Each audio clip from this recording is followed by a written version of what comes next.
আমাদের শায়েখ মামুনুল হক সাহেব বলেছেন, ফেরাউন, হামান, কারণকে একটা গ্লাসের মধ্যে গোলাইলে যে স্বৈরাচার বাচ্চা হবে না, শেখ হাসিনা এই লেডি ফেরাউন তার চাইতে ভয়ঙ্কর ছিল। কথা বলেন ঠিক কিনা? ওলামায়ে কেরামদের এত নির্যাতন করেছেন, আপনারা তো বুঝবেন না। ওলামায়ে কেরামকে যেই নির্যাতন করেছে, যারা নির্যাতন শিকার হয়েছে তাদের কলিজা ফেটে যায়। কতটা বছর তাদেরকে আয়না ঘরের মধ্যে রেখেছে, পরিবারের সাথে সাক্ষাৎ করতে দেয় নাই, সূর্য কোথায় দিয়ে উঠেছে কোথায় গিয়ে অস্তমিত হয়েছে জানতে পারে নাই। এমন কোন নির্যাতন ছিল না। নখগুলো উঠানো হয়েছে, দাড়িগুলো প্লাস দিয়ে টেনে টেনে তোলা হয়েছে, রিমান্ডে ঝুলানো হয়েছে, তাদেরকে ইলেকট্রিক কারেন্টের চেয়ারের মধ্যে বসে তাদেরকে শর্ট দেওয়া হয়েছে। অনেক ওলামায়ে কেরাম আজও পঙ্গ অবস্থায় আছে, তারা এখনো সোজা হয়ে দাঁড়াইতে পারে না, এমন অত্যাচার করেছে।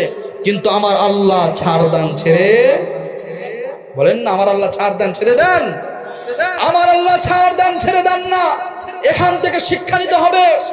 শেখ হাসিনা অত্যাচার করানো যেমন বাংলাদেশ থেকে আমার আল্লাহ তাকে পালানোর সময় দেয় না, পালাইতে বাধ্য হয়েছে।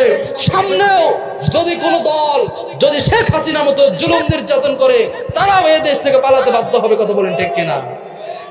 এই দেশ তাওহীদি মুসলমানদের দেশ, সামনের দিন কোরআনের দেশ।